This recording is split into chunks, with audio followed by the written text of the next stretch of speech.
Am I live? What's up, Giants fans, Hub watchers, YouTube subscribers, Twitter and Instagram followers? It's Kush back at it again with another episode of the Young Guns podcast. We got we got one dude in here. Look, what's up, man? How you doing? Obviously, I'm waiting on KB as well to pop in. Why in the world is there like nobody in here? Is the day before the game?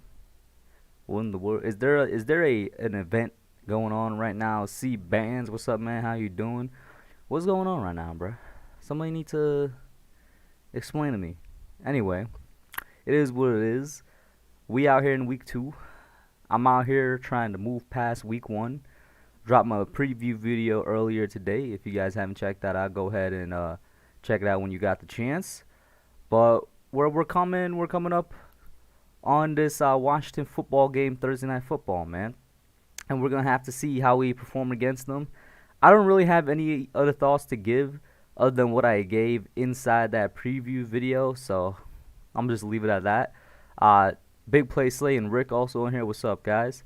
C Ban says Andrew Thomas baptizing Chase Young tomorrow on God. I don't know about baptizing him, but you already know I got mad confidence in my guy Andrew Thomas, man. Rick says, which free agent signing or rookie am I looking to step up tomorrow from week 1? Ooh, that's a good one. And what up, T6 and Super Taj World in here as well. Free agent signing or rookie to step up tomorrow.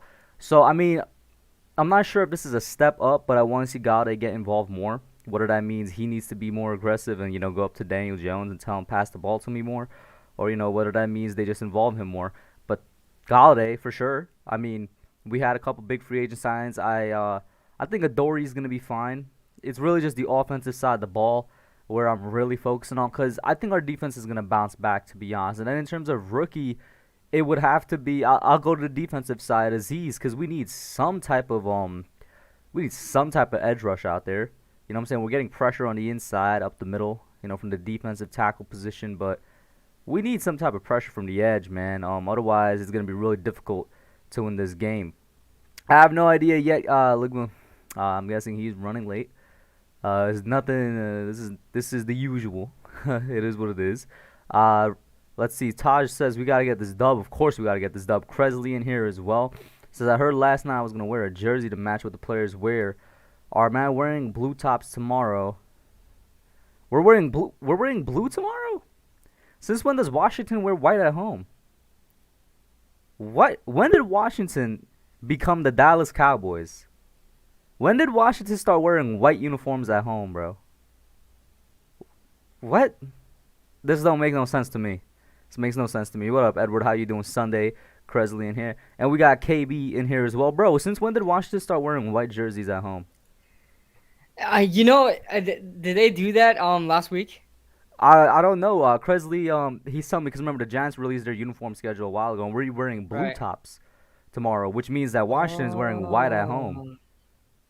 Oh. Oh. What? The Have we only ever team done that? I feel The like only team I know for us that always wore white at home, so we had to wear our home jerseys in their stadium, was the Cowboys because they always wear white. yeah, Uh, they always wear white. I didn't I know. I thought think Washington wore red at home. Like what? you're right. You're right. But I don't know why I feel like we did it last year. We I wore could be we wrong. wore blue inside Washington. I don't remember. I But I will say that is this. weird though. I That will is say weird. this. I remember when the uniform schedule came out, and I looked at it. I was like, wow, they really are not wearing the away uniform that much this year. Like Right. there's 2 games where we're wearing the color rush. There's the one game where we're wearing the Super Bowl 42 jersey, and those take up like 3 of what are supposed to be the away, and obviously this Yeah. one as well. But yeah, Yes, sir. I mean, listen, everybody knows that I love traditional uniforms, but the Giants are very traditional. I'm not the biggest fan of our away uniforms. Not gonna lie, they look like practice jerseys to me, but they have history, so I let it be. But I much prefer our color rush to be our official away. Yeah, what up? Shout out to everybody in here, man. Thank you guys for tuning in. Like I said before, Edward Sunday member alert. T6, you're a Saints fan, I'm guessing, because I see the Saints logo in your profile picture. Nice to have somebody new up in here. Super Taj Bro, Big Play Slay. And I think I already said like Rick is in here as well. But listen, Mhm. man, did you put out your preview video yet for Washington? I put mine out, I think, around 4 or 5 o'clock today. If you guys haven't checked it out, go ahead and check it out. KB, what are you looking for this game? I'm gonna be honest with you. My preview video wasn't even a preview video. It was just more along the lines of Giants fix this and don't do this. Yeah, yeah. I was gonna get around and make a preview video. I was busy, but because it feels so like so close, right? These Thursday night games, man. I'm like, okay, I gotta make a preview video. Oh my god, the game is tomorrow. I'm like, Right? oh damn. Um, but I mean, you're right. I mean, I just want them to fix whatever mistakes that they had last year. And last year they really looked like the team that they were. Last week they really looked like the team that they were last year. Besides the defense doing worse than they did last year. So that makes it even worse. Listen, I want to see. I don't really think I'm not really concerned about the defense. I know a lot of people are concerned about the defense, but you know, a defense is gonna have those type of games every once in a while where they just get tired out. They start to get out schemed. I get that, and for the most part, the Giants did a pretty well job last year. So I'm gonna give them the benefit of the doubt this week. Mm-hmm. But the offense, this is what I was talking about on my call-in show. And if you guys didn't know, Copilzo called on the call-in show, and we had a Really? very, very, very, very long talk I did not about know that. the When you had a offense. call show last night, I gotta go check that out then. I think it was yesterday. No, I think it was Monday night. It Ah, was that's Monday night. hilarious. I gotta see how that conversation went. Yeah, it lasted a very long time. But we talked about the offensive, defensive, who's blaming who. It's a team loss in my opinion. I think everybody takes part in it because Mm-hmm. honestly, like I said, I've been saying this since the get go, since we've been talking about this game. I think the only bright spots literally were the offensive line and Sterling Shepard. Like everybody else had a really and even the offensive line wasn't even that great, right? But it was better than we originally imagined it would be. Mm-hmm. Um, but the offensive line was decent, and Sterling Shepard was amazing. But everything else, I feel like had to take the blame as well. So offensively, this game against Washington, I need to see the offense score more than 20 points. Like it has to happen. I know the Washington defense is tough, but we face them every year. We beat them every year. Okay, we have to score more than 20 points if I'm gonna have some confidence on with this offense moving forward. I'm tired of seeing like we've seen the stat that only like 6 or 7 times since Jason Garrett's been here that we've gotten over 20 points or something like that, or 6 or 7 times it was under 20 points, something like that. But that's unacceptable, man. That really is unacceptable Mm-hmm. for an offense with our weapons to not change and score pretty much 7 points. I don't really care about that last touchdown last second. Pretty much 7 points the entire game. And I know a lot of people talk about the defense. I know a lot of people talk about how Denver's defense is very good, projected to be one of the best in the league. I get that.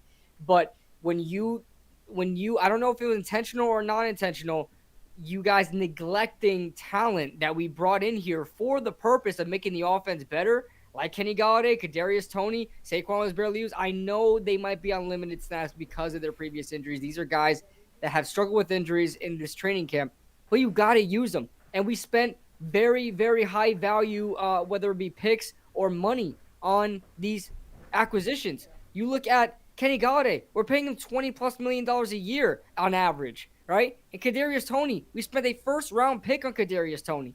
Like, I get you want to reel them in slowly, but you spent the first round pick on them. Do something. I could understand if Kenny Galladay was a mid tier wide receiver signed for $10 million a year, and I could understand if Kadarius Toney was a fifth, sixth round pick, but that's not the case. They're first round picks. And although I like Kadarius Toney, and in any situation, if a team drafted Kadarius Toney in the first round, I'll be honest with you, I probably would not be on board with it. But I was trusting Joe Judge, I was trusting Dave Gettleman that if they drafted him, they would use him.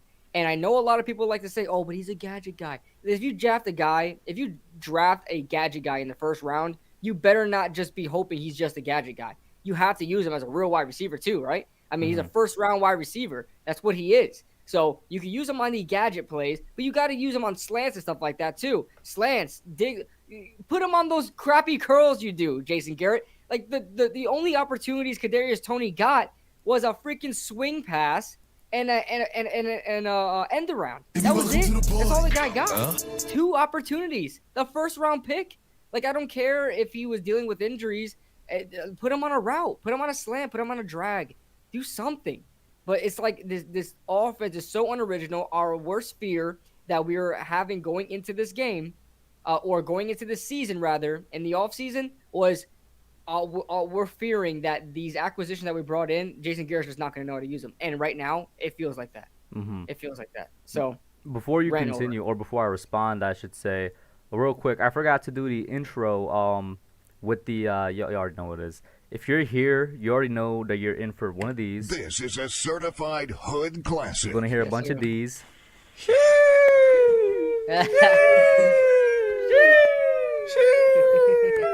All right, listen. All right, Yeah. listen. We're the night before the Thursday night football game, Washington versus Giants. Now, obviously, we are going to spend a little time recapping this Broncos game because, well, it's the first Young Guns episode after the Broncos game.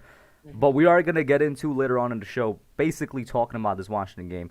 On the Broncos game, I agree with you, but I feel like a little blame has to go on Judge as well. Me and D have spoken about this. Oh, I think a lot of it because At what I love him as a point? head At coach. what point do we, as a fan base, so I'm talking generally now, of course. At what point do we, as a fan base, start holding this man accountable, right? And I don't want to hear anybody come in the comments saying, "Oh, y'all turn on this man off of one game," and it's like, no, no, no, no. It's more so of a realization. The realization is that Joe Judge, at the end of the day, he approves the game plans for both the offensive and defensive side of the ball, and both of those game plans were trash on Sunday. Patrick Graham was terrible. Jason Garrett was bad as well, but if we're going to be honest, the worst game plan was Graham because they were on the field for over an hour. We had the worst fourth down conversion percentage in the entire league. I put that in my preview. Yeah, 100%. 100%. Yeah. Every single fourth down that the Broncos tried to What was convert, it? Three out they of three, converted. right? It was like 3 out of 3 or 4 out of 4. And then we were 22nd in the league on third down conversions, where the Broncos converted 47% of their attempts of third downs at the 1-2 attempt. What that means is basically no matter what, they were going to get the first down.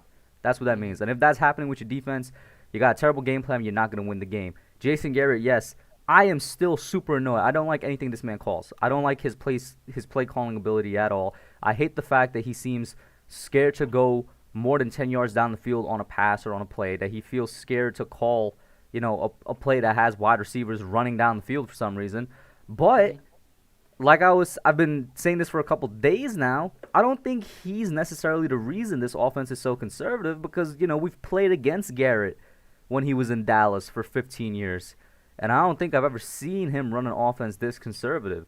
He knows how to use a number one receiver. He's had Dez Bryant, and when Dez Bryant was on the Cowboys with him, Dez Bryant was a top 10 receiver, at least in production if you don't want to say overall. And Right. Jason Garrett never ran an offense that looked this slow or this scared is the word I'm going to use to kind of go down the field. Was it methodical? Yeah. And did it have long drives? Yeah, occasionally. But everything with how, the philosophy of the offense for me comes from Jay Judge because he said it himself multiple times in multiple interviews, in every single interview he's had since he's been hired. He wants a slow, conservative, safe offense. And you can't really do that if it's clearly not working and it's clearly creating a problem and you're wasting talent that you spend value on. Yeah, I completely agree, and that's pretty much the I'm gonna blame Patrick Graham, and I'm gonna blame Joe Judge, but there is less discipline on those guys. Even though I feel like defense definitely didn't give us a chance in the game, the defense has saved us so many times that it's hard to really reprimand them as hard as we do the offense, and that's what I was trying to get to Cop Izzo's head because we kind of touched bases. You know what I mean? We kind of broke bread. And we were talking about, the offensive defense and Joe Judge, and there's a lot to agree on there. He feels like the defense really should be getting the majority of the blame, and that should be the talking point is let's blame the defense. But my only thing is that I can understand people that only blame the offense is because the defense so rarely sells us a game. You know what I mean? It so rarely just gives a game away for us that it's hard for us to really put blame on them because so many times they were the saviors of the game. And I know in this situation you have to put blame on them, but it's not like the offense changed anything and the offense was playing well and then the defense let us down. No, it just so happened that the offense was playing the same damn way despite our new weapons, and the defense did not show up as much as we thought it would. So what does that really say about the offense? I mean, it doesn't say much about the defense. That just means that they had an off day. But this same situation happens offensively every single game last season, and we didn't notice it because the defense were saving our asses. You know what I'm saying? So I mean, I know a lot of people want to put a lot of blame on the defense, and I do. I put the blame on they lost us the game. They really did. But the offense didn't do us any favors. I mean, there comes a point, and I said this in the call in too. There comes a point where the defense just gets frustrated. They lose morale. They lose motivation to really go out and make a play because of the offense not doing anything with the opportunities. You look at last year, I was shocked of how much of a high motor this defense had throughout the entire season. Like, we were getting constantly Daniel Jones was putting us in bad position, whether it was a fumble, an interception, Evan Ingram bobbling a ball and wound up being intercepted, or whatever it is. Constantly that stuff was happening that could have demoralized any other defense, but our defense always stood strong and made a play, and sometimes even gave us the ball back, after a bad turnover, and then we're in bad field situation. Like, this defense did a lot for us last year, and we don't understand it yet because we don't appreciate it yet, but now we're seeing the defense kind of slow down a little bit. And what are we going to do when the defense slows down? We need our offense to play their part. We need our offense to do something. We have not seen this offense be in a full effect of I guess potency since what was it, week 5 when we played Dallas? And that was Jason Garrett's old team. Of course he knows how to scheme up against them. So, I mean, is it only against Dallas that we're going to have really good offensive games? And even that game wasn't fantastic, right? As far as offense go, like we were throwing the ball a lot, but it wasn't like we saw a glimpse of what this offense could really be. I mean, even in that game where we scored 34 points, I saw a lot of problems. So I know a lot of people want to put only the blame on the defense, but you can't. You have to lay it on this offense. They did nothing to improve, despite our new additions. Nothing. Shout out to Monsu, Jake, and Deez for subscribing. Got 3 new subscribers in here. Going off of that point, I hear what you're saying because there are people doing that. For me, I feel like we should all look at it as exactly what it was, and that was a team failure. The defense failed. Patrick Graham failed. Joe Judge failed. Jason Garrett failed. The offense failed. Daniel Jones failed. If you want to put blame on somebody, and that's what made this game, and that's what made that loss so terrible, is the fact that there was not really anything good to take from it. Every single part of the game that you looked at was a failure, was complete trash. That's why we're so hung up on this. It's not because we could point at one thing, one player, or one group, or one side of the team, or one coach and said it was their fault. Because that's what we could have done last year. We could have been like, you know what, Evan Ingram lost us that game, Philadelphia. You know what, the defense lost us that game. And you could say that for the Dallas game when CeeDee Lamb basically closed it out for them and we couldn't guard him. There were several times, okay, yeah, the offense lost us that game. Defense did their thing, and that was the biggest excuse last year because that was most of the games. But this time, you can't point to just one thing and say they or that person or that entity lost us the game because everybody did a terrible job. And what was I gonna say again with these with the plays thing? Oh yeah, it's what I said in the previous video and all the streams I've done since with Judge and regarding his view on the slow conservative offense and how I think that's really why Jason Garrett is running the type of plays he's running. Because once again, we've seen this guy for a long time. Tell me one time, bro. Tell me one time when Jason Garrett was calling plays for the Cowboys where his offense looked this bad. It didn't. You can't name it. You ask Dallas fans and they could beg to differ, but I completely agree with you there. I don't really know. Remember, my saying was when he was calling plays. So I think he stopped calling plays. Right. Funnily enough, probably Dak's rookie year is when he stopped calling plays. I think I could be wrong on this, but I'm putting pieces together. I think the biggest reason why Jason Garrett stopped calling plays is because the offense was unhappy after a point, and they felt like it was getting a little played out, but it was effective. I mean, Dallas's offense was always known to be potent, right? And I think like Des Bryant played into it too because Des Bryant was a lot of it also had to do with the fact that he did run DeMarcus Murray into the ground and the team recognized that, so it was kind of like a team thing for their player as well. But one thing I would say is like if you guys did not watch, I mean, you guys are Giants fans, so we have to watch our opponents, right? Everybody was watched Jason Garrett and his offense. It looked nothing like the way it does in New York right now. It looks nothing like the way. Like, it was ground and pound and then throw deep down the field. Air Coryell. This is not Air Coryell. Right. This This is is I don't not know. that. This is just conservative, play to the sticks, flag football. This is play not to lose, and we need to play to win. We can't play not to lose. Right, and then you lose. Hmm. And then you lose. You play not to lose, and you lose. Like, I get it. You don't want to take too many risks, but golly, you got Kenny Galladay was catching everything that Daniel Jones was throwing to him when he finally threw to him. Right, Hmm. that one play across the middle, like a skinny post or whatever it was. Remember Kenny Galladay had the that first thing, reach. because we were calling that game. The first thing I said, I was like, "Oh, now you're going to him." It's like 5 minutes left in the Yeah, fourth quarter. Now you want to go to him. yeah. It's ridiculous, man. What up, Marco Polo, Brandon, AP, Marjorie in here? How you guys doing? What up, guys? Let's see here. A question here from Rick. He says, "Who do you want matched up on who when we're on defense?" So I'm guessing wide receiver to corner. Our number one and their number one, our number two and their number two, our slot on their slot, Yeah, bro. I don't really have a preference. Yeah, I just just as long as they could guard them. I mean, Washington, and I don't want to completely get into them right now, but they don't have Curtis Samuel. In my opinion, the only wide receiver we really got to worry about would be what you would call it, Terry McLaurin. But then again, I, knowing the Giants, we're probably gonna let Diami Brown score a couple touchdowns on us or something. I was just about to say, the guys I'm most worried about are Diami Brown and Logan Thomas. Hmm. Those are the guys I'm actually terrified of right now. Because first of all, we allow any tight end, doesn't matter who their name is, to catch touchdowns on us or deep seam routes. It's just what we do. And then Diami Brown, we always allow slot receivers to thrive. Always.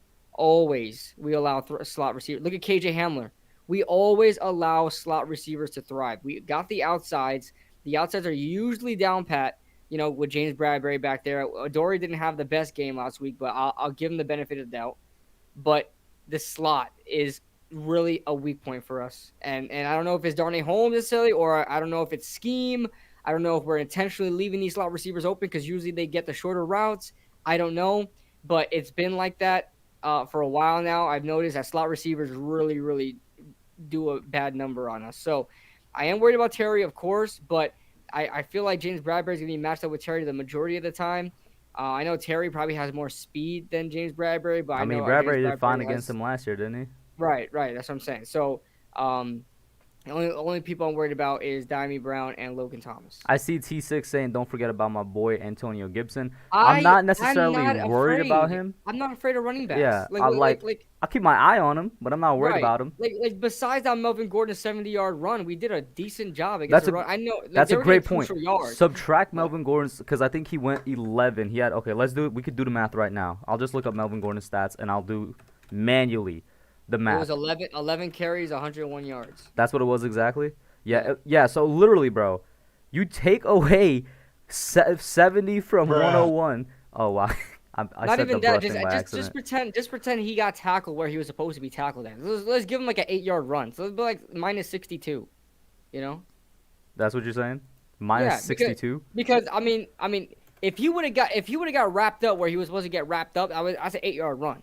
You know what I mean? You know what I'm saying? All right, but Like, I'm not gonna do that. I mean, you could, but just because I'm gonna work with what actually happened, right? Besides that 70-yard run, he was basically 10 for 31. So he averaged 3.1 yards. 3.1 yard. Yeah.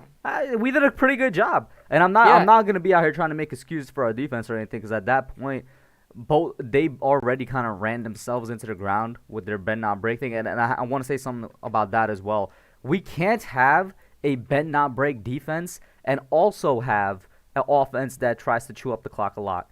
There's not time enough in a game for both of those to coexist. Right. If you have a right. bend not break defense, you need to have an offense that strikes fast. Or if you have an offense that's methodical and takes up the clock, you need to have a defense that gets people off the field fast. Right now, the easier thing to change between offense or defense for us is the offense, because we don't even have a set offense. So make that thing a strike fast offense. And if they're gonna be a methodical offense, right? Tell you what, Kush.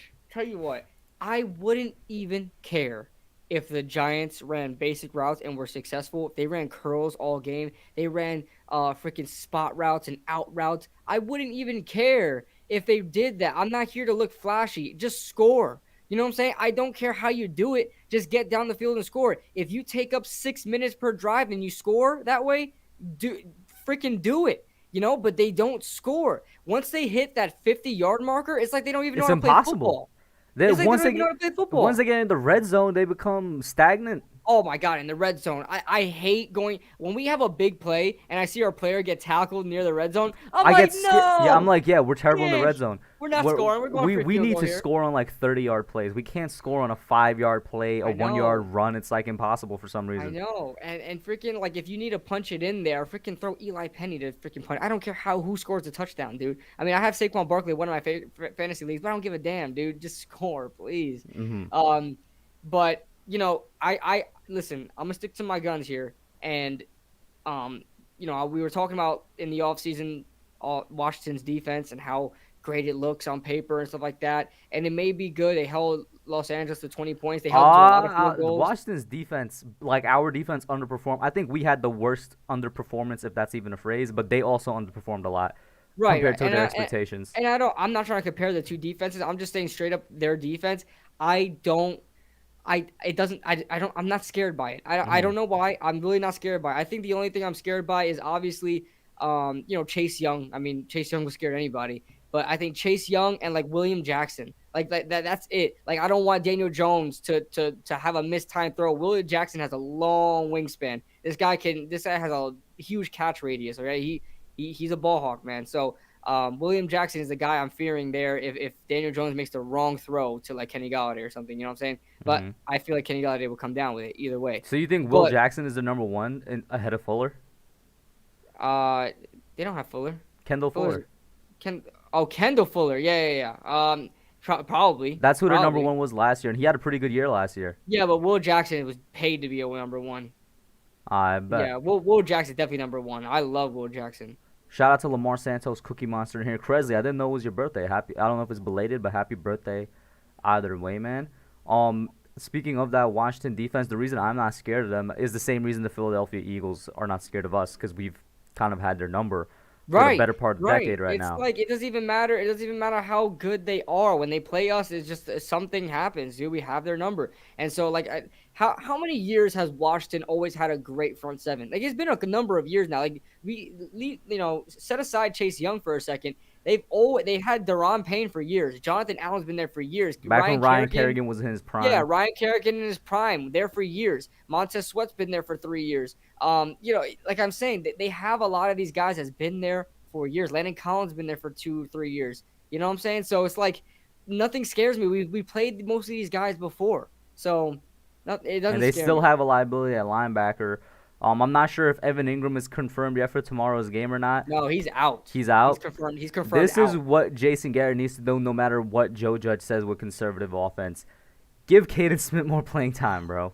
And I don't know what else this man has to show. He showed it in 2019 that he's a legit backup tight end, and then he showed it in this preseason that he could still catch and do things. I can't handle any more Kyle Rudolph already. Yeah, me too. I'm already off the Kyle Rudolph train, dude, bro. Dude, forget about the drop, dude. I seen him run routes, and oh my god, he looks slower than Jason Witten. Mm-hmm. I said, this guy on his cut. I mean, the linebacker pretty much was walking him through his route like an old man. Like, oh my god, I don't like Kyle Rudolph. I gotta give Caden Smith more time, man. They gotta give him some more snaps.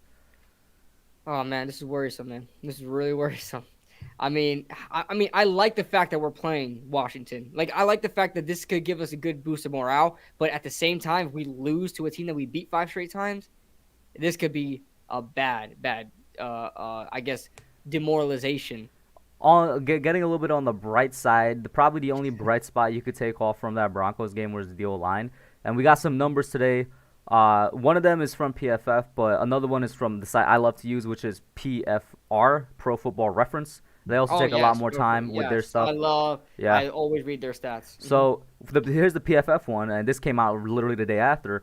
Andrew Thomas was the highest rated offensive lineman, period, for week 1. Again? I think he was like that in the Seattle game. Oh yeah, he was in the I forgot that. He was the highest graded offensive lineman in the Seattle game. Correct me if I'm wrong. Correct me if I'm wrong. I think he was the highest graded tackle. I don't think. Okay, so the thing I saw said offensive lineman, pass blocking offensive lineman was what it said. No freaking way. Yeah. So people need to see that. Andrew Thomas. Oh, I made a tweet about it. It kind of went at least for me. He didn't even give up a sack. Yeah, he gave up. He gave up. Here's what he gave up: 0 sacks, 0 pressures. I think like 1 quarterback hit or something like that. Okay, I'll take it. I'll take it. And you know what? A lot of people are clowning Nick Solder. Oh Dude. wait, I wasn't finished with Andrew Thomas, by the Okay. way. Okay. Go So ahead. he Go ahead. was rated the highest pass blocking offensive lineman in the league, week 1. He was rated the second highest offensive lineman in run block rate. Yo. I've been I hope telling y'all, is bro, I mean, since is it on Twitter? Is January. it are people tweeting about this so they can know that I Andrew mean, Thomas is not a I saw scrub? Big Blue. I can't remember if it was Big Blue on Bias tweet about it, and then I made a tweet about it as well. PFF made the tweet about it. For the pass blocking one, they made the tweet about it. But yeah, Damn. PFF Giants, that is. You know the PFF Giants account? Yeah. Yeah, they made a tweet about it too. So I'm just gonna put that out there. I've been telling y'all, man, do not worry about Andrew Thomas. He's gonna be fine. And I know it's just week 1, but talk about an amazing. That's essentially being the best tackle in the league right there with those 2 numbers, or being one of the best tackles in the league week 1. I'm telling you, dude, I love me some Andrew Thomas, and although it was hard not to hang your head a little bit based on what we saw in that Patriots game, listen, guys, it was hard not to hang your head on that because it's what you see, it's what your eyes can't, you can only believe what your eyes show you. But I mean, I knew Andrew Thomas was gonna bounce back. Listen, guys, on YouTube, and it's on record. Me and Kush, the Young Guns, have been Andrew Thomas guys since the very freaking beginning. All right, like nobody outmatches us. Okay, we are the biggest Andrew Thomas supporters. And Cookie when he Monster, messes up, we will I tell you. said that it was week 1, but I mean that's still an amazing start to your sophomore season, which I feel like people forget he's only a soft. I feel like people think this man's been in the league for like 4 years already, bro. It's crazy. People say it's only week 1, but yet where are the tackles that outperformed them? Like good point. people are like, oh, it's only week 1 that he was the best tackle. Okay, why weren't the best tackles in week 1? Mm-hmm. And another one is Nick Gates. I mean, we all know Nick Gates is good. He was tied for first place in pass block win percentage. Oh hell no! Hold on. What? I need to see this. I need to see this because this is too good to be true, dude. So Nick Gates was tied for first place in pass block win percentage, and then the entire offensive line was 3rd in the league for pass block win percentage. What? Yeah. That's not bad. He says Shane Lemieux was also a strong start too, 81.5 pass block. Yo, dude. Then I mean, don't get me wrong. I mean, Daniel Jones had a lot of clean pockets, but like Daniel Jones, he didn't have just clean pockets. We saw it during the game. Like we commented at one point, the line isn't that bad. This was Daniel Jones in terms of the pocket. He was the least pressured starting quarterback all of week 1. That's not a good sign. Just because that's good, but it's not a good sign. And this is per Pro Football Reference, so that's the one I like more. I think a lot more people should use it. And he was also the quarterback with the 7th most pocket time in the league. So all in all I'm trying to say is, for anybody that said the offensive line did a bad job, that's just false. I think it's false when you look at the game with your eyes, and now you got some numbers to back it up as well. And once again, yes, it is week 1. But if you talk about progress, this is immense progress. Right? We were satisfied. This is huge. We were satisfied in 2020 when we're like, okay, their run blocking is getting better. Now we're like, okay, they got to work on their pass blocking now. And their pass blocking. I will say this. Their run blocking was a liability on Sunday. However, they took the step forward in the pass blocking. Right. And we'll see if they can get it all together in 1 week. But that's what we'll have to see. Shane Lemieux is officially out, and I said in my preview video that's going to take a hit to our run blocking. I'm not sure if they're going to sub Ben Bredeson in there, which after Shane Lemieux got subbed out in the Broncos, Bredeson stayed in there, and we know Bredeson is the better pass blocking guard. So part of me feels like a reason the whole line as a whole had that good grade with pass blocking win percentage was because everybody just as a group was better because Bredeson is in there. So now what I'm wondering is, do they keep him in there, or because they know he's not getting run blocking, they do a shift where Nick Gates shifts out to guard, which he's played before, and then they start like Billy Price or something like that, which I'm like, I really don't want to shuffle the offensive line too much. Too much shuffling, too much, yeah. But the thing is, I could understand him because run blocking was a liability last week, and that was because we tried to we tried to make pass blocking the priority because we were already playing from behind. So it was like, right, we gotta pass. But that could be out of desperation. But if you want continuity on that offensive line, you got to stick with the guys you have and hope that they get that chemistry and they perform better. You don't want to keep subbing in and out guys based on what you want to do on offense, especially on the offensive line. Like anything else, like wide receivers or whatever, you can do that. I wouldn't do it on the offensive line. It's a good idea, but I need continuity on that offensive line. I need the same guys to be on the field every single snap. Mm-hmm. Shout out to Bobby Murphy in here. Josh Collin. Josh, did you have a question? Because I see question marks. He says, if we don't win this game tomorrow, do you expect midseason changes in coaching?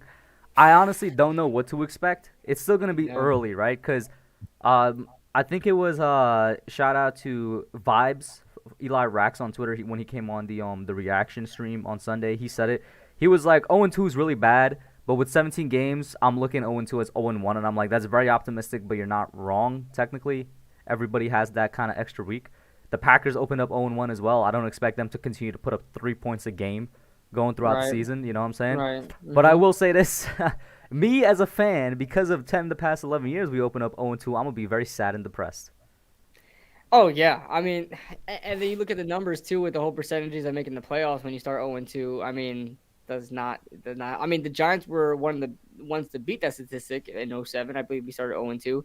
I think there's like a 17% chance of making the playoffs when you're 0-2, which is very slim. Hmm. So, um, I hope.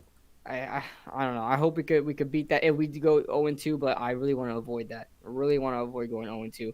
It's like it doesn't give the fans any bit of hope that things are changing because you started the same, Hmm. like just like the offense. Like I said, we basically only scored 7 points. We basically only scored 7 points, dude. That's not. I mean, how can you be confident moving forward like that when we had the year offensively that we had? You know, Hmm. it's not a lot that you can really take from that. Yeah, I agree with Kashrif too. He said it's not like Thomas was playing a scrub. Chubb was out, but Malik Reed, who he was mainly matched up against, obviously in football, sometimes the guys switch around. I'm gonna have to look back and see if Von Miller was matched up against him any time. But like I said, we all know they switch around. The guy he was mainly matched up against was Malik Reed, who led the Broncos in sacks last year. He had 8 sacks and 33 pressures in 2020. So it's not Mm, like this dude's a complete scrub. So right. once again, and like KB said, if it's week one, if he's going to go up against somebody like this, why isn't there anybody ahead of him in that grade? You know what I'm saying? Because Right, right. there We're there we're should all be people we're ahead of him. all the top tackles that are supposed to be higher than Andrew Thomas. You guys can say Andrew Thomas is a fluke all you want, but where are the top tackles at? Hmm. They didn't beat him out. So Uh, like I said, Cookie Monster, he said, "What about the run block series question?" I think I said it before, where it was like the run blocking was terrible. The run blocking was the liability. There's no yeah. secret in that. The run blocking was the liability. Let's see. Josh also says, "Would you guys like to see Daniel Jones throw on the run more in this offense?" I'd like to see them just be more creative. And you know what? Let me speak on Daniel a little bit because we already talked about Garrett, how he needs to be more creative. We talked about how Judge may be the one holding back the vertical potential of this offense. Daniel, because is all 22 film available yet on Game Pass? I was just looking it up when we were talking, and I can't find it still. And I know So some yeah, people like talking Giants is using it. I don't know how they're finding all 22 film. I know I'm, that one of the dudes, like I only know one person posted it, and he's like directly affiliated with the NFL, so that's how he got it. mm, Some I can't remember his name. They're probably using the one that he broke down, like probably screen capping it from his and whatnot. We'll yeah. see. But I spoke to Diggy, and Diggy because of his job, he got to see a little bit of it as well. He said there were a couple of throws where, for example, Sterling Shepard was on a sluggo route going down the field, Hmm. and then that was the throw that Daniel threw it to Demonte Booker. Remember that terrible throw where Booker had to turn into Uh, Odell to catch it? oh yeah, A yeah. wide open Sterling Shepard was down the field, and he was being held too. So it's on the refs for not calling it, but if he threw it down that way, it would have definitely been called, and that's just the pass that he missed. That's the beauty of film, bro. That's the beauty of all 22. Like, if you guys are a football fan and when all 22 is available and you guys could afford it, of course, Oh go yeah, ahead because and it's a ripoff. I'm gonna just say that. right now it is. Complete I mean, I ripoff. paid $100 for nothing. I want my Yeah. money back. But I mean, film goes such a lot. It tells so much of the story. 100% of the story is the film because there's so much stuff you don't see on broadcast. So much like the camera angles dictate what you see. All 22 is everything. You see all the routes going downfield. You see how the defense reacts. You see how the offense runs their routes. You see how what Daniel Jones is looking at. Looking at.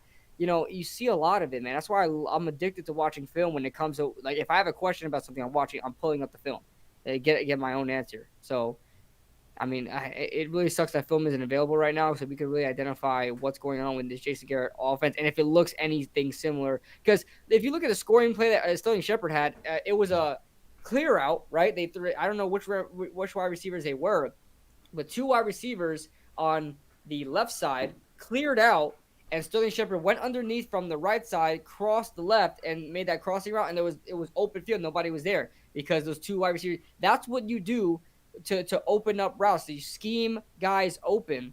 You make route combination. You scheme guys open. We've seen that Which so is many times something where Garrett Jason Garrett doesn't do doesn't at all. exactly. He doesn't do at all. Well, what? Okay, look at the one time we actually do that, and we score. like 2 + 2 = 4, dude. You just keep calling those route combinations, and you're gonna score more. I don't know. That's what I'm saying. It's like it goes back because like on stuff like that, I really blame Garrett. Because if Yeah, of Judge is course. telling you be a conservative offense, fine, be that, but do things like that. Yo, we say how many times if we don't see some crossing, some crossing routes, some if we don't see, I don't know. When's the last time we saw a double move, bro? When's the last time we saw like a receiver and fake goes. going inside and go back outside? Like one of the Yeah, simplest things stop ever. and goes, maybe a whip route. Because Tony Exactly. was a beast with whip routes in college.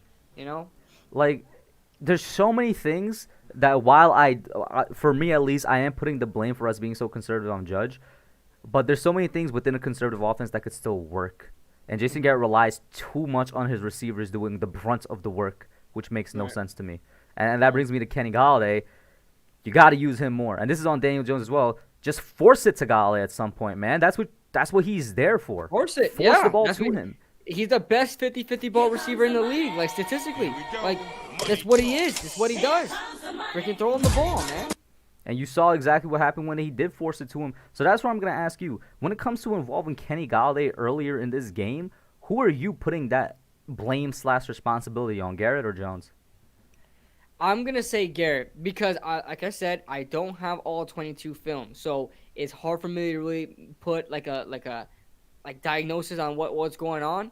But it looked to me like Kenny Galladay was playing backside most of the game. Like he wasn't even playing as the true number one. Like he's Oh, being the first you know what that reminds me so much of?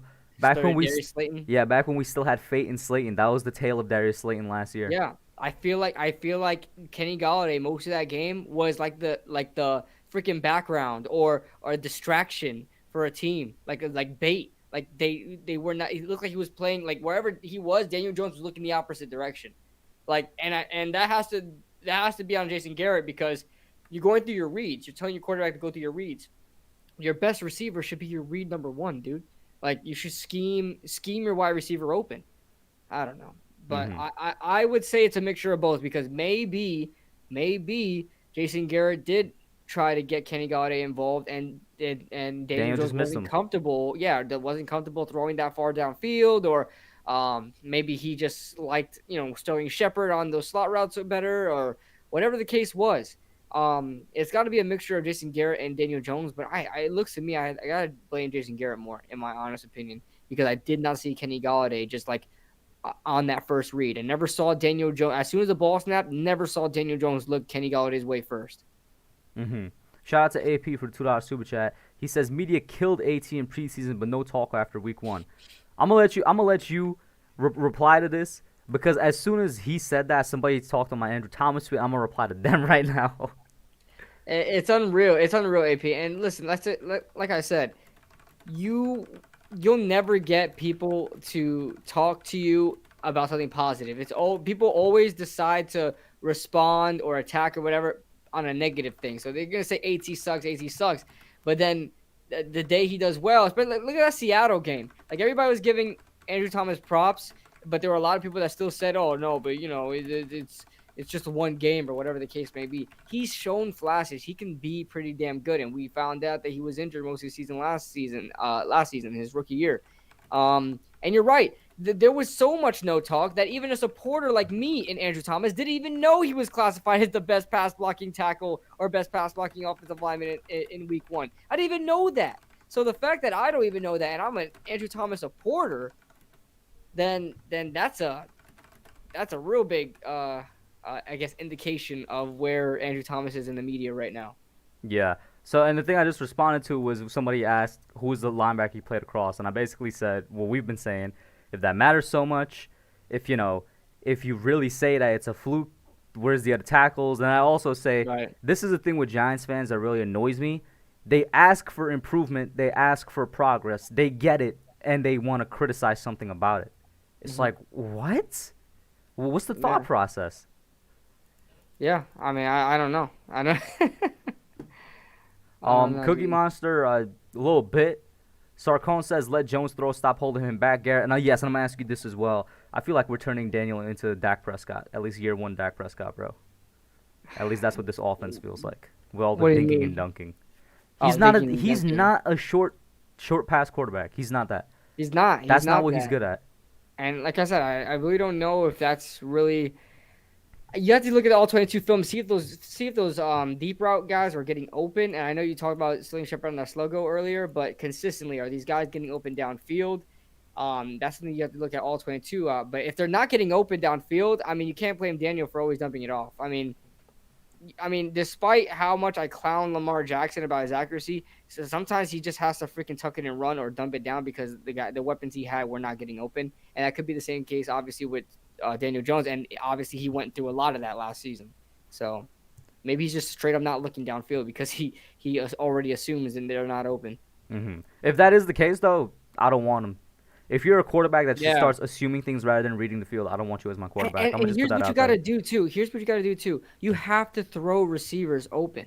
Yeah. Like if you want to if you want to even get in the conversation of an elite quarterback, and I'm not saying Daniel Jones No, is not that elite. Here, whatsoever. we're in the conversation right now of can he be a franchise quarterback? Right. If you're You a got to throw franchise your guys quarterback, that's open. an ability you should have. Not 100% of the time I'm gonna throw this man open, but you got to do it sometimes. You got to take your risks. And that's what Eli was most known for and criticized about. Was Eli loved to take risks. He knew the risk and he knew the In his reward. prime, he threw people open. As you know, in his waning Right. years, those throwing opens became And he deep ball took a lot of interceptions. chances. He took look at that. And I think it was the NFC Championship game Yeah. against Green Bay. Right before halftime, Hakeem Nicks downfield on a freaking Hail Mary. Like he takes those chances. He doesn't care.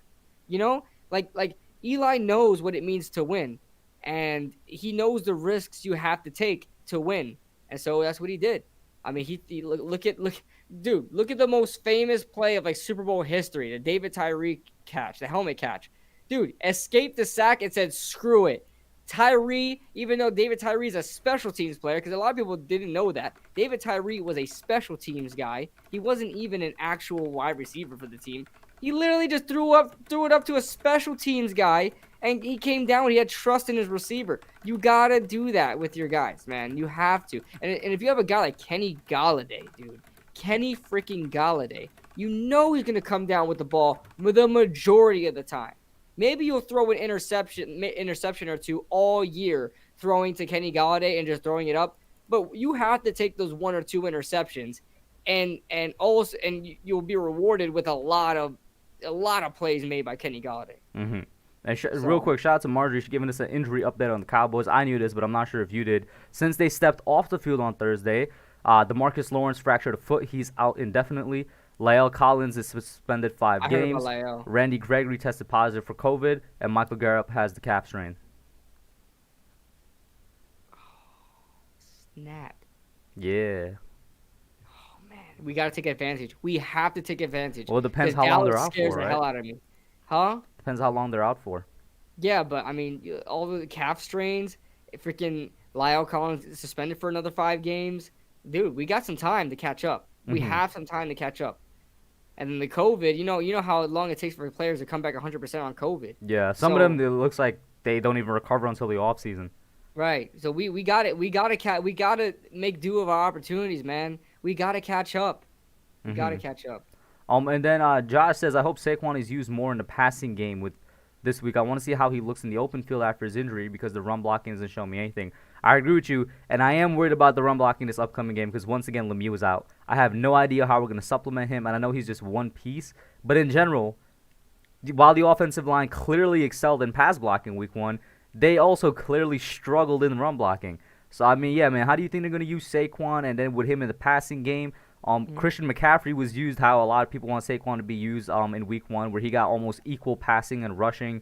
And obviously, Alvin Kamara is another guy that's used like that. How do you think they're going to use him this game? Is it bad to say that I'm more worried about Saquon Barkley and his mental ability than I am the offensive line and their physical ability? Not really, because that was Because his first. That was his first hit, Right. basically. I honestly don't. I honestly believe Saquon could run behind a fully mentally and physically healthy Saquon could run behind that This offensive line? line. Yeah, I fully believe that, but it all depends on Saquon Barkley. It Mm-hmm. really does. You seen him last game. Oh my, Kush, I had no confidence at all of him running the ball. I was like, dude, leave Devontae Booker in the game. Like, I should not be saying that about our star running back. This is what I'm gonna ask you because I want to branch off into this based off of that. Do you think because of that he should have played more in the preseason then? Because it's clear to me that that's what got to him. He was unprepared mentally. I don't know. I don't know because obviously hindsight is 2020, right? Hindsight is 2020. But at that moment in time, you don't want to put your guy at risk, your star player at risk after coming off a season-ending injury. You just don't want to take those chances. So hindsight is 2020. I understand how we're looking at it right now, but I think it was the right decision at that time not to play Saquon Barkley, and this is something we just have to deal with. But it's something he has to overcome. Like Mm-hmm. I knew that it would be a slow start for Saquon. Like that's why I told everybody I don't think he's going to be comeback player of the year. I don't think he's going to be an MVP candidate. I think he's going to come back slower than we think. But he has to snap out of it. He's got to snap out of it because if you keep running scared like that, like there was one play in particular, dude, and I won't get this out of my head. The one play in particular, he bounces outside, and I'm thinking he's going to be good old Saquon again and bounce outside, turn the corner, and run for yards. He saw open field and decided to try to cut inside and just lay down for like 2 yards. Like, that is not Saquon Barkley. That's Mm-hmm. not Saquon. So Mm-hmm. I don't know. I don't know what he's going to do in this week, but he's got to snap out of it sooner or later. If he doesn't this week, I'm still going to be obviously, I'm still going to be worried, but I'm going to have the confidence that at some point we're going to see Saquon back again. But that's not Saquon. That's not Saquon. He might as well be a freaking practice squad dude because that he's not effective. When do you think? Well, first of all, shout out to Prison Mike and Lucas in here. Lucas brought a point that I'm gonna ask you later. But then, yeah, the way it's looking like right now, because let's be honest, if Saquon and the offense in general couldn't really get themselves ready by week 1, why in the world should I, as a fan, I'm asking you this question as a fan, so you got to answer the fan. Yeah, they got 4 days. They got 4 days. Yeah. Why in the world should I be confident they could turn it around? I am totally with you. I am totally with. They have like a lot of people are like, "Oh my god, it's just one game." It's just I get it, it's just one game. But they've had a whole off season to prepare, at least for they knew who they were playing week 1. They knew it. You had all off season to prepare. You had all this training camp and conditioning and all those things and practice, preseason even. We even had preseasons. And you couldn't prepare for this one game. You lay an egg. Like it wasn't even a competitive game, dude. It was a freaking slaughter at home. Mm-hmm. And you expect me to believe that in 4 days we're gonna go face a division opponent and look like a whole new team? I get this is a team that we beat 4 or 5 straight times in a row. I get that, but it's not gonna be a cakewalk because of what the performance we put on last 4 days ago. Mm-hmm. You know, that's I love the confidence that people have and thinking that we're just gonna turn the corner and just it's all up from here and that this can't get any worse, but it could be worse. All right. Yo, shout out to the beard in the chat, guys. Go over. Is that the same beard The from Authentic in the beard. Beard? I don't know. I don't think I've ever It seen says his "Let's go Washington" YouTube so. profile picture. I've only ever seen him when he's on the podcast. If it is, shout out to him. Definitely go over there, check out Authentic in the Beard. He also has his own like collectible channel and stuff. You guys should go check out. The Very question cool. from Lucas that I want to bring up is, or the statement, he says a lot more of our players should have played in the preseason. I'm now torn on that because the fact of the matter is, when we entered the preseason, half of our players that didn't play were injured. Right. Like, we entered the preseason with them injured, so it makes sense not to play them. But then the other half that wasn't, I'm like, Daniel should have played more. Daniel should have definitely played more than a half. I agree. You know what I'm saying? I agree with that. The receivers that were no healthy reason. definitely should have played more than a half. Like, There come on. was no reason, like besides Sterling Shepard, he doesn't need to play a preseason, but there was no reason that Daniel Jones shouldn't have played. Like and some people made the argument, well, he's not gonna have Kadarius Toney, Kenny Golladay, or Sterling Shepard on the field. He's gonna be playing second. It doesn't matter. You need to get back in game shape. You need to get back. And I'm not saying Daniel Jones had a terrible game. I mean, it was all right, but you could use those. You could use those reps, man. It doesn't matter who the wide receivers are. You could use those. Mm-hmm. And it is him confirmed. Yes, they will be tailgating the game, I'm pretty sure, tomorrow. So I don't know if any of you guys live in the Washington area or are going to that game. Go out there in the parking lot and make sure you meet those guys. Great dudes. I got to meet the Beard at some point in real life. I got the opportunity to meet all of Nice. them. Like, amazing dudes, all right? But then getting back to this game right here. So in my preview video, what I basically said, bro, is that we're an evenly matched team. What do you think about that statement? And if you could, I want you to kind of run down the positions and tell me Okay. where we match up. I would say it's very similar to the situation with the Denver Broncos, and I know it's Unfortunately, I said unfortunately the same thing, bro. because if you, I mean, that sucks to say because obviously people are gonna be like, oh yeah, well if we were so evenly matched, it wouldn't have been a freaking 27-13 game. Now, it Well, was a that's just 27-13 game because we were, in right. my opinion, That's just unprepared. Players were making Mhm. mistakes. They don't like Blake Martinez missing tackles. He's not gonna do that all I the think it time. really came down to coaching that game, dude. It came I out think for me. It was coaching and stupid mistakes, honestly. yeah, it was that. Yeah, but the coaches, it's up to the coaches to fix those stupid mistakes in Hmm. halftime. And it feels like we did nothing in halftime. But yeah, I would say it's the same thing as when we played Denver. We have strong defenses. I think their DBs match up with our wide receivers pretty well, and I think our DBs match up with their wide receivers pretty well. The our running game does not look great, and they don't stop the run very well. So something's got to give. So it's either we're gonna have a better than usual running game, or they're gonna have a better than usual run stuffing game. So there's that. Um, I worry again. I worry just like the Denver game. I worry about the pass rush versus our offensive line. Now we did a good job against that pass rush last game. Let's see if we could do it again. Their And that's where we were quarterback talking play. earlier. The possibility of them shuffling the line because Lemieux is out is gonna be something to look at. So like if they Mhm. shuffle the line and then we have a complete regression from last week, I won't be surprised because it's a different set of Right. guys out there. Right. So I mean, there's that, and then the quarterback play. I mean, obviously I would say Daniel Jones is a better quarterback than Heineke, but we'll see who produces more just based on what each of those quarterbacks are facing on defense, because obviously they're facing different defenses. So it all depends on that. But yeah, they are very evenly matched teams, Washington and the Giants. So, but it's like it's hard because we're on the road, and I'm like, oh, we have home field. We don't have home field advantage for this one, even though we had home field advantage the last game, and we didn't make opportunity with that. Um, we usually own FedEx Field, so let's try to go back out there and own it. We're gonna have to see how it comes out with. What did you miss? Linebackers. Linebackers, linebackers, we definitely have an edge on. I mean, their linebackers are either they're not good or they're hurt. I Now, mean, for this game, tomorrow, as of it's gonna be September 16th, 8:25 p.m. kickoff. Who has the better running group? the better running group. Hmm. I have to give it to Washington right now. I'd probably I give it have to them to. as well, unless I Saquon like is a week early. Because at Unless this he comes point, back, great. I was Yeah, about to but say Antonio Gibson is no joke. the way I'm looking at it right now is that in terms of a Saquon, I don't know, return to form game, his best opportunity is week 3 against the Falcons defense. But I would hope so. unless I he would hope makes a early type of comeback thing, yeah, I don't see it we happening. need that. I believe that was Saquon's. It could be Saquon's rookie year. I think it was Yeah, where Saquon's he rookie rushed for year. basically 200 yards on it. It's like It 180 was. or something. I think it was like one. I think it was 14 carries, 170. Yeah, I think that's what it was. we need a That game like dude that from was him, all bro. Beard. I know you remember that game, bro, where we had to pull Saquon because we had to let our foot off the gas pedal. But If we kept him in that game, bro, I think he would have oh broken some God, records. he was gonna break the rushing record. Yeah, I have no doubt about it. Beard, you could tell me in the comments if you thought he would have done that too. But I mean I honestly Saquon would have broke the rushing record, Hmm. the single game rushing record. But I hope he comes back and not plays like that, because that's obviously the best scenario. But I hope he plays effective. I hope he gets the tough running yards, even if his yards per average don't look great. Like I hope he did like what the Denver Broncos did against us. Right? They didn't have great yards per carry, but they got all the necessary yards needed to. Like when Hmm. they ran to get a first down, They got it.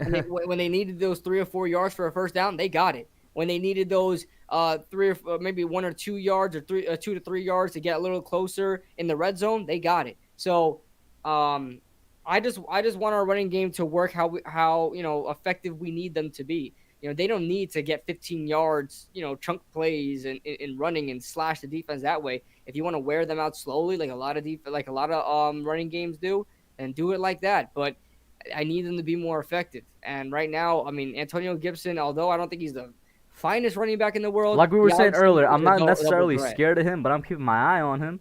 Right, You and know what I'm he's saying? a dual threat. He Against the mostly he's yeah, a former wide receiver. against So the Chargers before McLaurin got going, I was watching that game early. It was the offense was basically running through him. right, You know what I'm right. saying? If we could somehow stop him, you know what I'm saying? If it's gonna be up to Danny Shelton and Austin Johnson because they're the rotation and they didn't really have a great game. They had kind of a bad game. I need them to step up on the defensive side so that we could stop that run. And like I said, I fully expect Blake Martinez to return to form in terms of actually making his tackles and James Bradbury to return to form in terms of actually making pass breakups.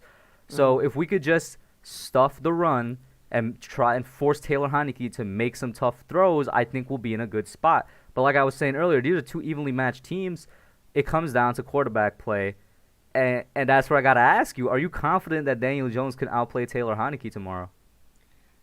The fact that I'm asking that I question know is a it's so perfect description of sad. the situation that we're in. It is so sad. Taylor Heineke was like a irrelevant name before Washington. He was a former Minnesota Vikings quarterback, and I only know him because I watch a YouTuber named Mr. Hurricane, and he's a Vikings fan. That is the only reason why I know Taylor Heineke, and he comes from Old Dominion.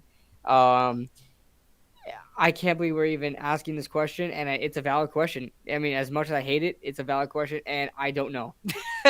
I don't know because Taylor Heineke is a guy that can surprise you. So Hmm. he can have a really good game, he can have a really bad game. I mean, it all depends. But not for Daniel Jones' sake. I think Taylor Heineke. I don't think he's gonna have a great day against our defense, like our secondary. I don't think he's gonna do what Teddy Bridgewater did. So just by default of saying Taylor Heineke does not do well against our defense, I'd say Daniel Jones has the better day. But I don't think it's in Daniel Jones's ballpark. Like I don't think he has control there. I think he's just going to be better by default because Taylor Heineke's going to have a tough day against a really good secondary. Hmm. So let me look at the chat and see what they're matching. Lucas says, are they two evenly matched good teams or two evenly matched average teams? Two evenly matched average teams. If we're I an don't think they're average, bad. I you don't don't think think they're you honestly bad. don't think we're bad.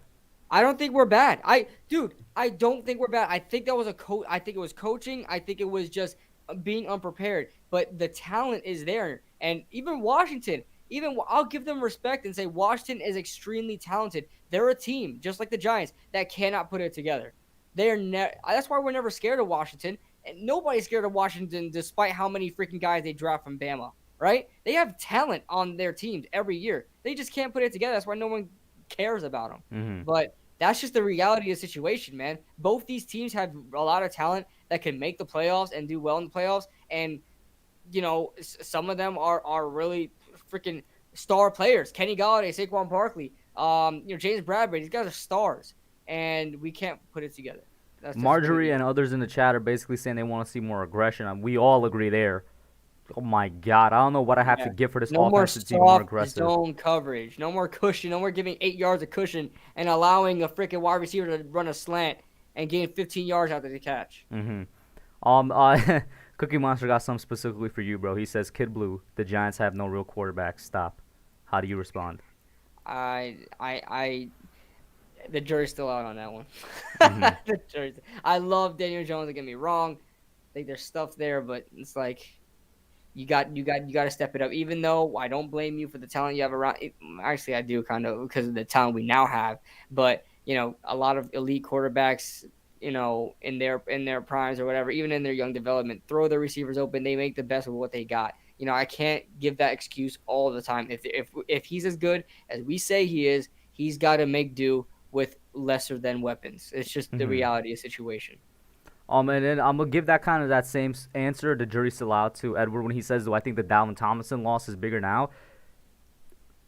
Danny Shelton and Austin Johnson being really bad in run defense, specifically for them two last game, doesn't help me in this situation. But I'm gonna give it some time.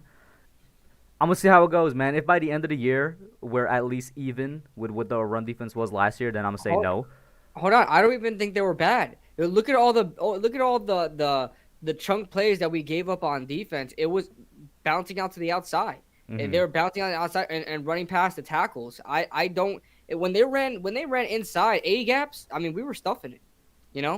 We did a pretty good job there. And honestly, Austin Johnson was probably the best pass rusher to flush out the Teddy Bridgewater out the pocket in that game. I Hmm. never saw Leonard Williams freaking running after Teddy Bridgewater. It was just Austin Johnson. Austin, our freaking nose tackle, Not even Lorenzo Carter was out there chasing Teddy Bridgewater. Austin And Johnson. speaking of Lorenzo Carter, is our edge rushers that need to step up a lot too. Like Yes, they gotta contain the edge. They gotta I'm set the edge, dude. confident that we could get pressure up the middle. We need to get something from the edge. We We need to have to set the edge, man. How many times did Teddy attack Sam Bridgewater? Cosmi. Yeah, how many times did Teddy Bridgewater look like freaking Aaron Rodgers out there just by making more time? Just by making more time, getting out the pocket and freaking dodging guys and rolling out and throwing on the run. He was doing all of that. He was doing all of that, and we were just letting him. And Austin Johnson was the guy to chase him. Where's Hmm. Lorenzo? You know, it's I'm gonna like say this, and I know Joey Bosa is elite. He's elite, but he clearly showed, in my opinion, that Sam Cosmi is a weakness on that line that could be attacked. So our edge rushers need to go at their right tackle, their rookie right tackle, man. Get for that sure. man a little That's in there, where bro. Lorenzo lines up. So Yeah, let's hope. he's gonna Let's need hope. to have. I mean, we had Paul Dottino on, and he spoke so well about Lorenzo. Carl Banks has spoken so well about Lorenzo. Anybody close to the Giants have been kind of hyping this man up, and it was disappointing to see that he kind of did nothing in Week 1. Mm, He was like right. ineffective. Right. He was. I think he had one really good tackle that I noticed, but that was pretty much it. Hmm.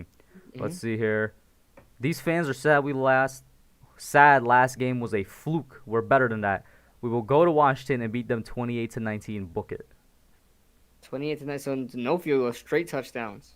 Straight touchdowns. I mean, if we could score 4 touchdowns, I'll cry probably. I would think I'm dreaming. I Yeah. might have to throw myself a set Like you down a said, set the of last stairs. time we scored, I think more than 25 was Dallas Week 5, Yes. Yes. right? And the That's last only- time we I know this is unrelated, but the last time we blew out a team was Washington, like Week 18, 2018, bro. It's been Oh, so God. long. Oh my God. I mean, Week 17, I 2018. I long for a day we could blow out a team, but let's just focus on winning first. I just want to win, bro. I don't even care if it's by 1 point. I just want to win, and then I'll focus on blowing out teams. Mhm. But yeah, you're right. I mean, I want to just destroy a team. I long for that day. So I want to go back to the original question real quick. Do you agree with the statement that basically whoever wins this game is whoever's quarterback plays better and makes more plays? Or do you No. think it's more? All right, go ahead. No. Let me get your explanation. Just because of how unpredictable both these teams are. Like we were just talking about it. This team has a lot of talent. They just do stupid things. So it's all about everybody else too. I mean, of course, that's a big part of it. They're quarterbacks. I mean, that's just one of the most important positions in sports. So a lot of it is on their shoulders, but I don't think the majority of it is. You look at the running games, for example, for especially the Giants. If we can't get that going, I mean, that's one part of our offense that's just shut down. I mean, we become one-dimensional at that point. Our defense, if they don't know how to stop the freaking run on the outside, if we can't set the edge, and then we can't set the edge in pass protection. I mean, if pass rushing either, and we allow Taylor Heineke to get out the pocket. I mean, that all plays into it. It all plays into it. Mm-hmm. I don't know. It goes back for me just to how evenly matched we are. Who needs to step up other than the guys that we talked about? Or just give me your needs for this team to come out with a win tomorrow so that we don't start off 0-2. First thing I'll say is Jason Garrett. First thing I'll say is Jason Garrett. Scheme up a better game plan. Another person that needs to step up is Saquon Barkley. Another person that needs to step up is Patrick Graham. You need to have a bounce back for your defense. I know basically the success on this team last year was their defense, and like they were our only saving grace last year. They got to be that again. If the offense is going to perform the same way, I'm sorry. I don't want to keep putting stress on the defense, but you got to work harder, man. You got to pick up your weakest link, and that's the offense. So I would say Saquon and the coordinators for sure. Saquon needs to come back and with a fire. Darius Slayton dropped like 2 balls last week, so he needs to step it up. And do I really need to say Kyle Rudolph needs to step it up? I mean, I don't even think. I think you should just say they should give Caden Smith more snaps. yeah, just give Caden Smith more snaps. I can't stand seeing another Kyle Rudolph freaking. It takes him 10 seconds to stop on a hitch route. What's your prediction for this game? Oh man, oh god, it's a freak. You know what's crazy? I don't want something tells me not to pick the Giants to win, but I want to pick the Giants to win. You know, like it's like I don't know. By default, I don't even like it. I'm picking the Giants to win, but I don't even like it. I'm picking the Giants to win. Uh, let's see. Let's see. 19, 19 to 14. Okay. 19 to 14. It's a very interesting No, number. screw that. Screw that. 19-16. Closer. Because I don't think we're going to get an end zone much. If we get an end zone, it's going to be ones and then the rest are field goals, in my opinion. All right, let me look up something real quick to make sure before what I say isn't false information real quick. 19 Let's to 16. see. Okay, yes. If you stuck with 1914, I was gonna say very interesting. 1914 was when the World War I began, but you switched to 1916. But Random stat of the day. nah, every time it just pops in my head, bro. Shout out to Giants Being Sports for becoming a member. Thank you for joining back. Mark Primetime says 3-3 a tie. You know what? At least that means we don't start off 0-2, bro. That's all I'm gonna say. Yo, there needs to be a game where it's just 0-0 tie, bro. There needs to be not from the Giants. I'm just saying in the NFL, I want to see that. I want to see. I want to see that 0-0 tie. Stan Albert in here says, I'm convinced Maris sold the future of his team for Arch Manning in 2025 or the 2 Super Bowls versus Brady. Because like Thanos with the Soul Stone, a balanced exchange is required. It's not gonna. I know a lot of people want that to happen because they're like, okay, if we don't have success now, maybe I could bank on us having success in the future. Guys, stop it, just stop. I don't even know what to say, man. I'm very, very nervous about this game, which too. we will be calling on Kidblue's channel tomorrow, guys. What time are you starting the stream? It started. When it starts 8:25. Yeah, around that, yeah. Well, it started like 8:10. Maybe earlier. We'll see. But 8:10 is what I'll shoot for. I just don't want to go on too early. We just got nothing to talk about. Mm-hmm. So. But let's see here. I'm gonna probably go and wrap it up now. I feel like we've covered everything we needed to. At this point, it's just jitters and waiting for the game to actually get around here. I know, I'm nervous, Yeah. man. I just want to say, shout out to everybody in the chat. Thank you guys for tuning in. I know it's a shorter episode than usual, but hey, technically you guys got 2 episodes last week, so let that make up for it, right? You know what I'm saying? So we'll see what it is. I thank you guys for tuning in. Kidblue, any last thoughts before we end it out, man? Listen, we gotta stick together, Giants fans. We gotta stick together here, and let's not go at each other's throats based on how this team is performing. We love this team, but we gotta stick together, man. I see a lot of I don't know, division in the fan base every time this team loses, which happens to every fan base, but I don't want us to be every fan base. So if they lose, we got to take it, and we'll be here to talk about it. But go Giants. Hopefully they pull out this win, and hopefully it's a convincing win. Like I want that 2014 Giants versus Washington where we face Washington in Washington and we beat them 45-14. Like I want. Or 2018 where we beat them 40-18, bro. Exactly. So I want a convincing win. That's what I want. So let's make it happen. Let's make it happen. But guys, thank you for tuning in. That's it for now. We'll see you tomorrow on the call. Not the call. The live calling of the game on Kidblue's channel. Have a